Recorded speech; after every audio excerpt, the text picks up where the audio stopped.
Hello बच्चों, कैसे हो आप सभी।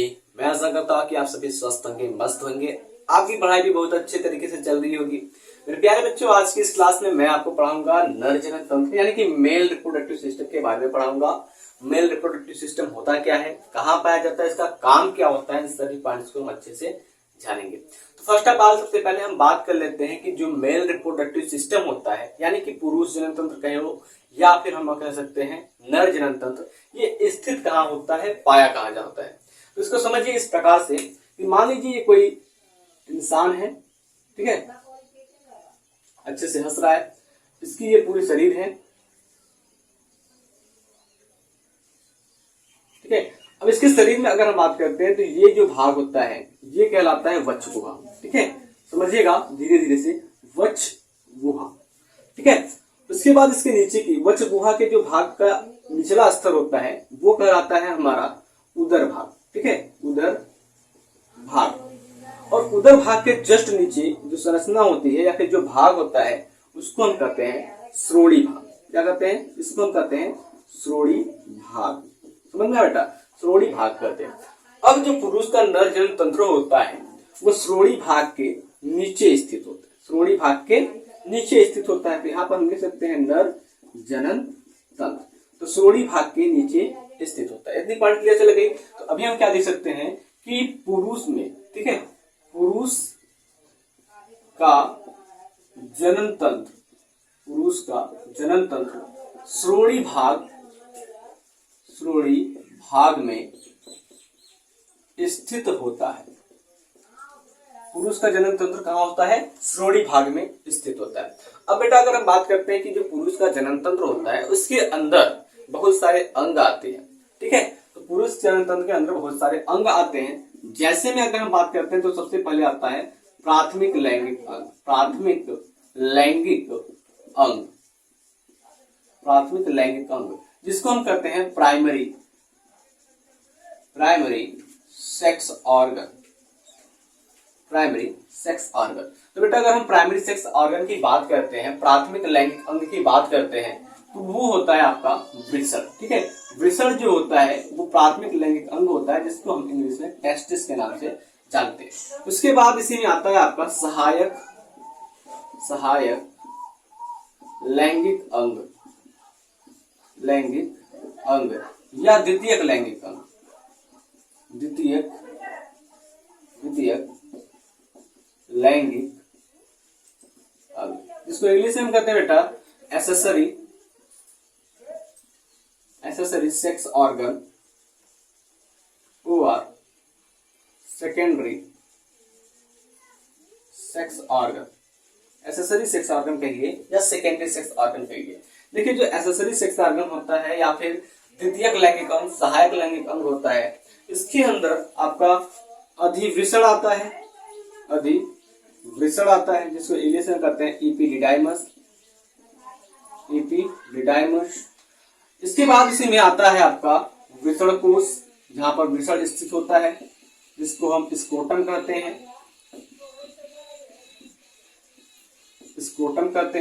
फिर इसी के बाद इसमें आ जाती है कुछ नलिकाएं जिसमें आता है आपका शुक्रवाहिका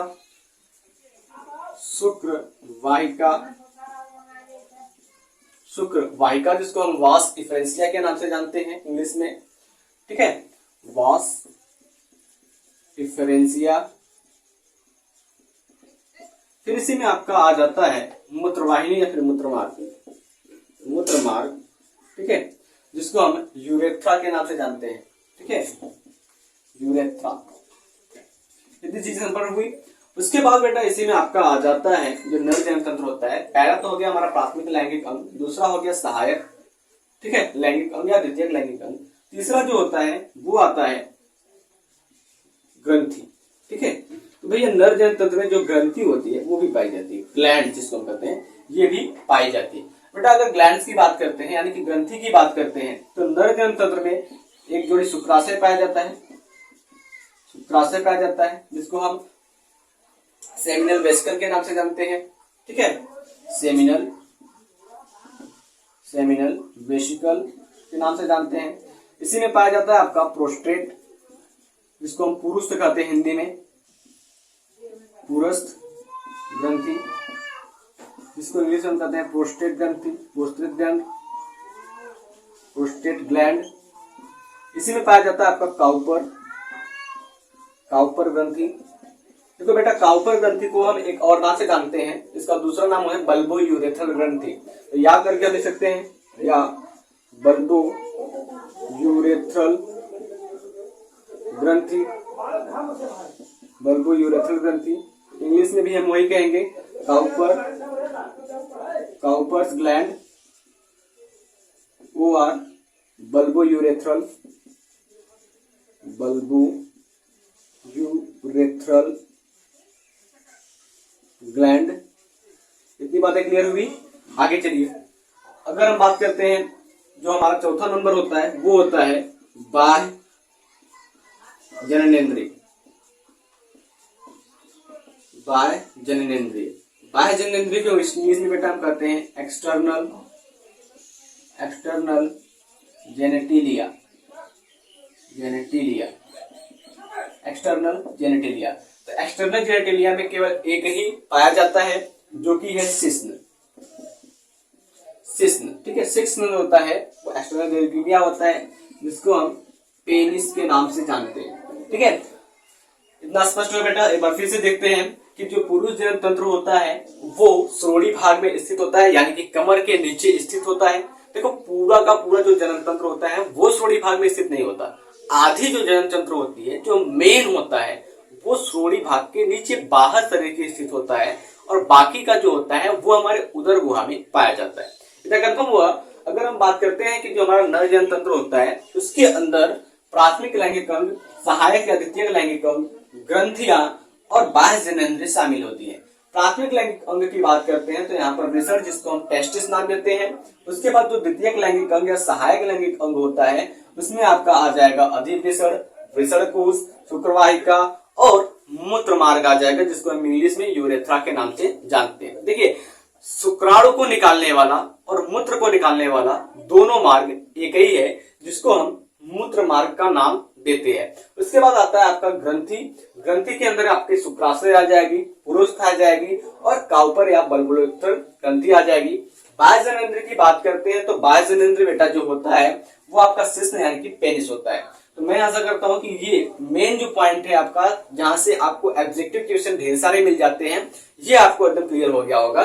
चलिए अब आगे की बातों को करते हैं। सबसे पहले हम जानते हैं प्राथमिक लैंगिक अंग यानी कि वृषण को पढ़ते हैं। वृषण के बारे में पूरा अच्छे से जानते हैं, क्योंकि इस टॉपिक में सबसे मेन जो पॉइंट है वो है वृषण, टेस्टिस है। क्योंकि टेस्टिस जो होता है वो यहाँ पर शुक्राणु के फॉर्मेशन में यानी कि शुक्राणु के निर्माण में महत्वपूर्ण भूमिका निभाती है। ठीक है, तो आप चाहे तो इसको नोट कर लीजिए, अन्यथा हम आपको नीचे डिस्क्रिप्शन बॉक्स में PDF का लिंक दे देंगे, वहां से जाकर के आप नोट्स बना लीजिएगा और यहाँ पर समझ लीजिए।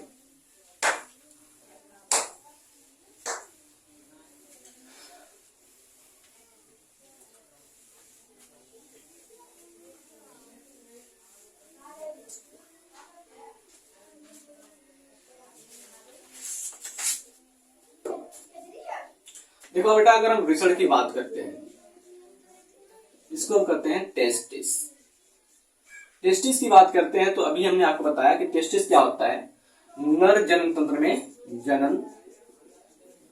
में प्राथमिक लैंगिक अंग होता है, प्राथमिक लैंगिक अंग होता है। जैसा कि आपको पता है कि जो नर जनन तंत्र होता है इसमें वृषण क्या होता है, प्राथमिक लैंगिक अंग होता है। अब बेटा अगर वृषण की हम काम की बात करते हैं तो जो वृषण होता है वो नर हार्मोन, ठीक है, वृषण क्या करता है, नर हार्मोन एंड्रोजन, ठीक है, नर हार्मोन एंड्रोजन का स्राव करता है, एंड्रोजन का स्राव करता है।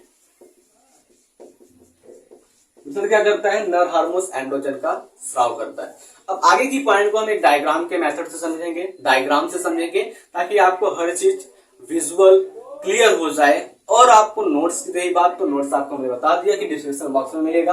चलिए अगर हम बात करते हैं कि वृषण जो होता है वो पाया कहाँ जाता है, तो अगर हम वृषण की बात करते हैं तो वृषण जो होता है वो हमारे श्रोणि भाग में पाया जाता है, श्रोणि भाग में स्थित होता है। अब अगर हम बात करते हैं तो ये हमारा जो वृषण है, ठीक है, ये है हमारा वृषण टेस्टिस, ठीक है। अब ये जो टेस्टिस होता है वो श्रोणि भाग के बाहर वृषण कोश में पाया जाता है। श्रोणि भाग के बाहर कहाँ पाया जाता है? वृषण कोश में पाया जाता है। तो ये हमारा वृषण कोश हो गया, ठीक है, वृषण कोश जिसको हम स्क्रोटम के नाम से जानते हैं, और ये इसके अंदर स्थित हो गया हमारा वृषण, जिसको हम टेस्टिस के नाम से जानते हैं। ओके, वृषण और वृषण कोश, इतना क्लियर हुआ बेटा। अगर हम आगे की बात करते हैं तो जो हमारा वृषण होता है वो शरीर के बाहर क्यों स्थित होता है? शरीर के बाहर ही क्यों पाया जाता है? शरीर के अंदर भी तो हो सकता था। तो बेटा अगर हम बात करते हैं तो ये क्यों बाहर पाया जाता है? तो जो वृषण कोश होता है वो वृषण के तापमान को शरीर के तापमान से 2 से लेकर के 2.5 डिग्री सेंटीग्रेड तक कम करता है, ठीक है, कम करता है। और ये तापमान जो होती है वो शुक्राणु के निर्माण में, शुक्राणु के परिपक्वन में बहुत ही आवश्यक होती है। इतना समझ में आया कि वृषण कोश जो होता है उसका तापमान जो होता है वो होता है 2 से लेकर के 2.5 डिग्री तक कम शरीर से, ठीक है, शरीर से, ठीक है। इतनी बात समझ में आई। अब आगे अगर हम बात करते हैं तो अगर वृषण कोश की बात करते हैं तो वृषण कोश जो होता है वो एक थैली के जैसी संरचना होती है। वृषण कोश क्या होती है? एक थैली के जैसी संरचना होती है। अब अगर बेटा हम वृषण की बात करते हैं तो जो वृषण होता है वो क्या होता है? तो अभी हमने बताया आपको कि जो वृषण होता है वो एक बहुत ही प्रमुख लैंगिक अंग है नर जनतंत्र में, जिसको हम प्राथमिक लैंगिक अंग के नाम से जानते हैं। अब बेटा अगर हम वृषण के साइज की बात करते हैं, आकार की बात करते हैं, तो देखिए ये हमारा जो वृषण है वो क्या है? अंडाकार होता है। वृषण क्या होता है? अंडाकार होता है। वृषण अंडाकार होता है। इसकी जो साइज होती है वो 4 से 5 सेंटीमीटर जो होती है वो लंबी होती है, और लगभग 2 से 3 सेंटीमीटर जो होती है वो चौड़ी होती है, ठीक है, 2 से 3, ठीक है, 2 से 3 cm चौड़ी,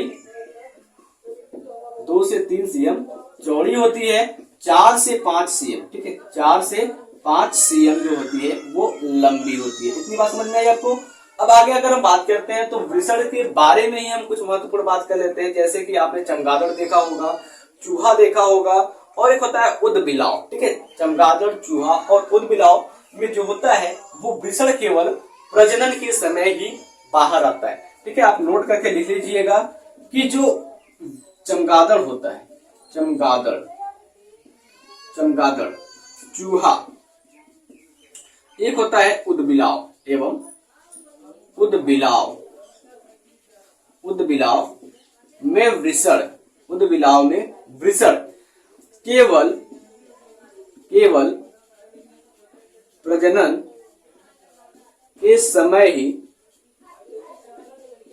प्रजनन के समय ही वृषण कोश में उतरता है।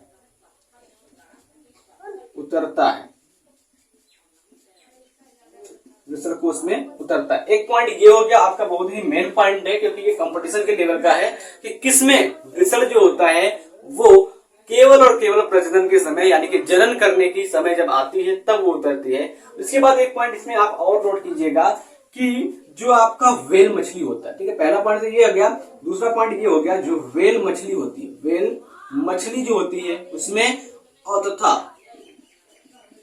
हाथी में, व्हेल मछली तथा हाथी में वृषण कोश नहीं पाई जाती, वृषण कोश नहीं पाई जाती। व्हेल मछली और हाथी में वृषण कोश नहीं पाई जाती। क्यों? क्योंकि इनके जो शरीर का तापमान होता है वो बहुत ही ज्यादा नहीं होता है, इसलिए इनमें वृषण कोश नहीं पाई जाती है। समझ में आया? अगर हम आगे की पार्ट की बात करते हैं तो हम चलते हैं वृषण को एकदम डिटेल से पढ़ते हैं। तो वृषण क्या होता है भाई? वृषण के अंदर कई सारी पालिकाएं पाई जाती हैं, ठीक है, कई सारी पालिकाएं पाई जाती हैं जिनको हम वृषण पालिका के नाम से जानते हैं। उसकी जो पालिका की संख्या होती है वो होती है लगभग 250, यानी कि इस प्रकार से वृषण में क्या होती है, कई सारी पालिकाएं पाई जाती है। इस प्रकार से छोटी छोटी पालिकाएं पाई जाती है जिनको हम वृषण पालिका नाम देते हैं, वृषण पालिका नाम देते हैं, वृषण पालिका नाम देते हैं। इसकी संख्या होती है 250। अब अगर हम बात करते हैं बेटा, जो प्रत्येक वृषण पालिका होती है यहाँ पर 1 से लेकर के 3 तक छोटी छोटी अतिकुंडलित नलिकाएं पाई जाती है। इसमें क्या होता है, 2 से लेकर के या फिर 1 से 3 तक छोटी छोटी नलिकाएं पाई जाती हैं, जिनको हम शुक्र जनन नलिका के नाम से जानते हैं। और इन्हीं शुक्र जनन नलिका में क्या होता है, इनको क्या कहते हैं हम, शुक्र जनन नलिका, शुक्र जनन नलिका कहते हैं। इनकी संख्या होती है 1 से 3 तक, ठीक है, 1 से 3 तक होती है। और इसी शुक्र जनन नलिका में क्या होता है, शुक्राणुओं का निर्माण होता है। इसी शुक्र जनन नलिका में क्या होता है, शुक्राणु का निर्माण होता है, शुक्राणु का निर्माण होता है। इतनी बात समझ में आया बेटा। आगे अगर हम बात करते हैं, जो शुक्र जनन नलिका होती है उसके 2 भाग होते हैं। शुक्र जनन नलिका के कितने भाग होते हैं, तो 2 भाग होते हैं। अगर हम यहाँ पर लिखें शुक्र जनन नलिका, शुक्र जनन नलिका के 2 भाग होते हैं। एक होता है नर जर्म कोशिका, या फिर कहते हैं दूसरे कार्य को स्पर्मेटोसाइट्स, ठीक है, सॉरी स्पर्मेटोगोनिया कहते हैं स्पर्मेटोसाइट में। एक होता है नर जर्म कोशिका, जिसको हम कहते हैं स्पर्मेटोगोनिया। और दूसरा जो होता है वो होता है आपका इसमें सर्टोली कोशिका, ठीक है, सर्टोली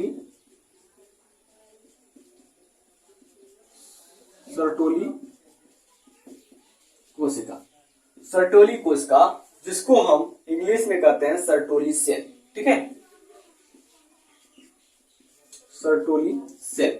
अब बेटा अगर हम बात करते हैं कि जो हमारी नर जर्म कोशिका होती है, जिसको हम स्पर्मेटोगोनिया के नाम से जानते हैं, तो स्पर्मेटोगोनिया क्या करती है, स्पर्मेटोगोनिया में क्या होता है, अर्धसूत्री विभाजन होता है। स्पर्मेटोगोनिया में अर्धसूत्री विभाजन होता है, अर्धसूत्री विभाजन होता है, जिसके बाद शुक्राणु बनता है, शुक्राणु बनता है, ठीक है। स्पर्मेटोगोनिया में यानी कि नर जर्म कोशिका में अर्धसूत्री विभाजन होता है, जिसके बाद शुक्राणु बनता है। फिर इसके बाद अगर हम सर्टोली कोशिका की बात करते हैं, तो सर्टोली कोशिका का काम क्या होता है, शुक्राणुओं को पोषण प्रदान करने का, शुक्राणुओं को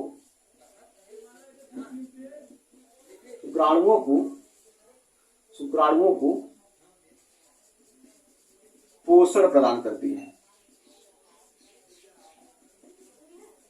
शुक्राणुओं को क्या करती है, पोषण प्रदान करती है। इतनी बात समझ में आया बेटा।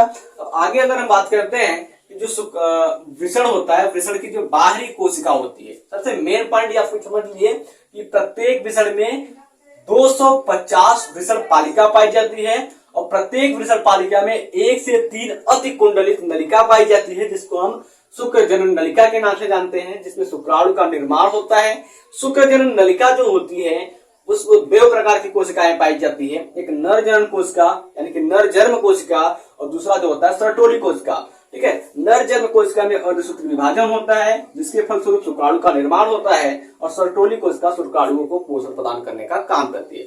अब बात ये आती है कि ये जो वृषण होता है, ये इसकी जो बाहरी कक्षा होती है या फिर इसकी जो दीवार होती है वो किस चीज की बनी होती है, तो इसका जो बाहरी दीवार होता है इसको हम अंतरावक्सी, सॉरी देखो ये जो वृषण नलिका होती है, ठीक है, इस वृषण नलिका के बीच में जो खाली स्थान दिख रहा है, ये जो खाली स्थान दिख रहा है, इसको हम क्या करते हैं, इसको हम अंतरावकाश स्थान के नाम से जानते हैं, ठीक है, अंतराली अवकाश। इसको हम क्या करते हैं, अंतराली वकाश, अंतराली वकाश के नाम से हम जानते हैं, ठीक। समझ में आया।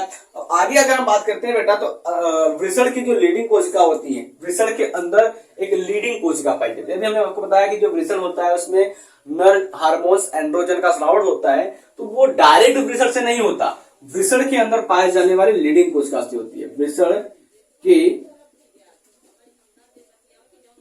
लीडिंग कोशिका, वृषण के लीडिंग कोशिका से नर हार्मोन, वृषण के लीडिंग कोशिका से नर हार्मोन एंड्रोजन का स्राव होता है,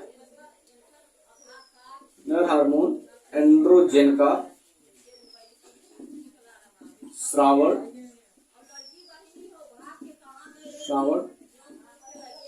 होता है। इतना समझ में आया बेटा। चलिए आई होप आपको वृषण एकदम अच्छे से समझ में आ गया होगा। अब आगे हम बात करते हैं वृषण के बाद की संरचना, जिसको हम एपिडिडाइमस यानी कि अधिवृषण के नाम से जानते हैं। और अधिवृषण जो होता है वो एक द्वितीयक लैंगिक अंग है, सेकेंडरी सेक्स ऑर्गन होता है मेल के अंदर, उसके बारे में हम बात करते हैं। चलिए अगर होता है हम बात करते हैं अधिवृषण की, तो अधिवृषण क्या होता है, इसके अंदर ढेर सारी शुक्र नलिकाएं खुलती हैं जो कि वृषण से आगे आती हैं। ठीक है,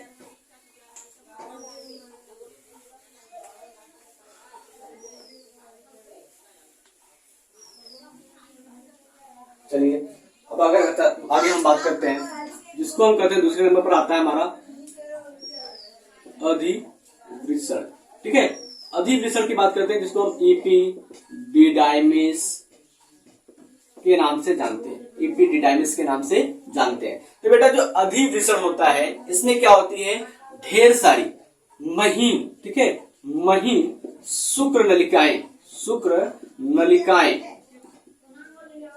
नलिकाएं वृषण से आकर के इसमें खुलती है। महीन शुक्र नलिकाएं वृषण से आकर अधिवृषण में खुलती है, अधिवृषण में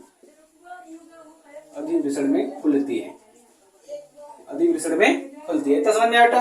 आगे अगर हम बात करते हैं जो अधिवृषण की लंबाई होती है वो कितनी होती है, तो अधिवृषण की जो लंबाई होती है वो 5 सेंटीमीटर लंबा एक नली होता है। अधिवृषण क्या होता है, 5 सेंटीमीटर लंबा एक नली होता है। और अगर हम आगे की बात करते हैं इसमें, तो इसमें और क्या मिलेगा हमको, तो जो वयस्क होता है यानी कि जो एडल्ट होते हैं उसमें अधिवृषण का निर्माण कैसे होता है, जो पुरुष बड़े हो जाते हैं उसमें अधिवृषण का निर्माण कैसे होता है। तो अगर हम बात करते हैं तो वयस्क जो होता है, वयस्क के शरीर में अधिवृषण का निर्माण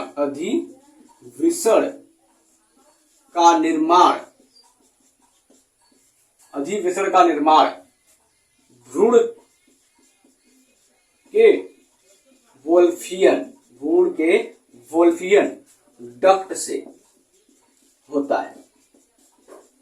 भ्रूण जो होता है यानी कि जो एम्ब्रियो होता है वहां पर एक संरचना पाई जाती है जिसको हम वोल्फियन डक्ट के नाम से जानते हैं। उसी वोल्फियन डक्ट से वयस्क के शरीर में अधिवृषण का निर्माण होता है। तो समझ में आया। अब अगर हम बात करते हैं जो हमारी शुक्र वाहिकाएं होती हैं या जो शुक्र नलिकाएं होती है वो खुलती कहाँ है, तो वो अधिवृषण के कैपुट भाग में खुलती है। ठीक है, जो शुक्र नलिकाएं होती है या शुक्र वाहिका जो होती है, शुक्र वाहिका, ठीक है, शुक्र वाहिका जो होती है वो अधिवृषण के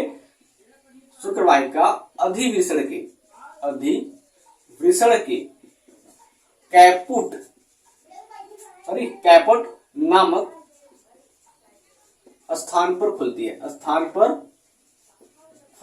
कैपुट नामक स्थान पर खुलती है। समझ में आया। आगे अगर हम बात करते हैं तो जो शुक्राणु होता है वो अधिवृषण के कैपुट में प्रवेश करता है और अचल होता है। ठीक है, जो शुक्राणु होता है क्या करता है, अगर बात करते हैं जो शुक्रवाहिका होती है वो अधिवृषण के कैपुट में खुलेगी, तो जाहिर सी बात है जब शुक्रवाहिका खुलेगी, कोई नली किसी स्थान पर खुलेगी तो उस नली के अंदर जो चीज का निर्माण होता है वो उस स्थान पर आएगी। तो जो शुक्राणु होता है वो कहाँ आता है, कैपुट में आता है। शुक्राणु क्या आता है, कैपुट में आता है। और जैसे ही वो कैपुट में पहुंचता है तो इसमें कोई भी मूवमेंट नहीं होती है, कोई भी गति नहीं होती है, यानी कि ये क्या होता है, नॉन मोटाइल होता है, यानी कि ये अचल होता है, यानी कि इसमें कोई भी गति नहीं पाई जाती है। आगे अगर हम बात करते हैं कि जो हमारा कैपुट होता है अधिवृषण का, वो क्या करता है, शुक्राणुओं के भंडारण करता है, यानी कि ढेर सारे शुक्राणु इसमें स्थित होती हैं और साथ ही साथ शुक्राणु को परिपक्व करने में, मैच्योरेशन में ये हेल्प करता है। अब अगर हम आगे अगली पॉइंट की बात करते हैं तो हमारा दूसरा अधिवृषण हो गया।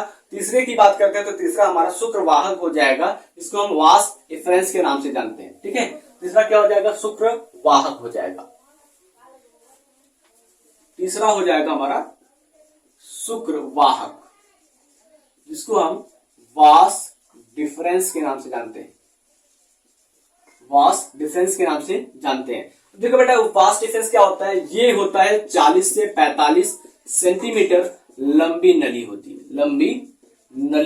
40 से 45 सेंटीमीटर लंबी नली होती है, जो वृषण को क्या करती है, हमारे वृषण होते हैं उसको एक नलिका के साथ शुक्राशय में पहुंचाने का काम करती है। एक नलिका से क्या करती है, शुक्राशय में पहुंचाने का काम करती है। तो यहाँ पर हम क्या कर सकते हैं कि जो हमारा शुक्रवाहक होता है वो क्या होता है, 40 से 45 सेंटीमीटर लंबी एक नलिका होती है जो शुक्राणु को शुक्राशय में पहुंचाती है। शुक्राणु को क्या करती है, शुक्राशय में पहुंचाती है। इतनी बात समझ में आए बेटा। ये हमारा शुक्रवाहक होता है वो 40 से 45 सेंटीमीटर लंबी नलिका होती है जो शुक्राणु को शुक्राशय में पहुंचाती है। आगे अगर हम बात करते हैं तो आगे क्या हो जाएगी, अगला पॉइंट जो हमारा हो जाएगा, इसमें शुक्रवाहक के बाद जो आता है वो आपका शुक्राशय होता है। शुक्रवाहक के बाद क्या आता है, शुक्राशय।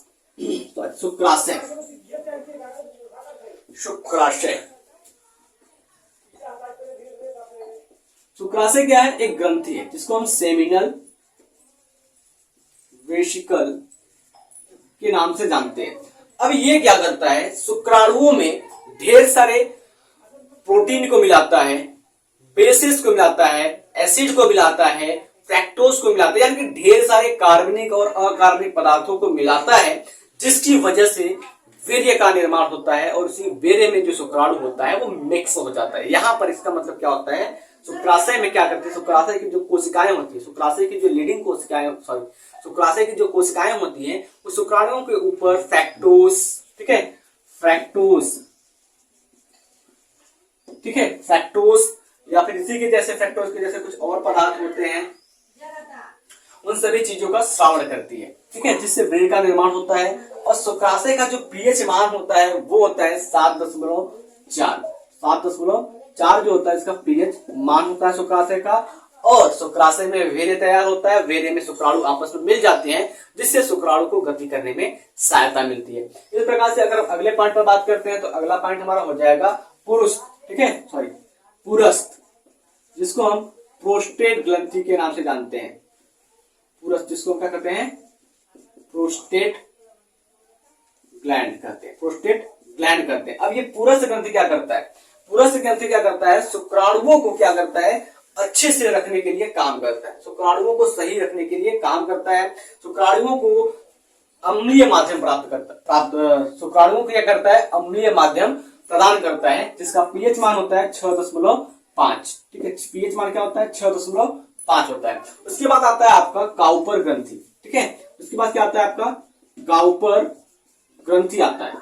काउपर ग्रंथि की बात करते हैं जिसको हम बल्बोयूरेथ्रल ग्रंथि के नाम से जानते हैं। काउपर ग्रंथि को हम बल्बोयूरेथ्रल ग्रंथि के नाम से जानते हैं। अब ये ग्रंथि क्या करती है, जो हमारा मूत्र वाहिनी होता है, मूत्र मार्ग जो होता है, उसको जीवाणु रहित बनाने के लिए किसी न किसी क्षारीय पदार्थ का स्राव करती है, जिससे हमारा जो मूत्र मार्ग होता है वो जीवाणु रहित होता है, ठीक। उसके बाद आता है आपका बाह्य जननेंद्री, जिसमें हम सिसन की बात करते हैं। तो सिसन क्या होता है, एकमात्र प्रमुख बाह्य जननेंद्री होता है जो इजाकुलेशन में, यानी कि या फिर कह सकते हैं हम सेमिनेशन में वीर्य सेचन की क्रिया में सहायता करता है, ठीक है।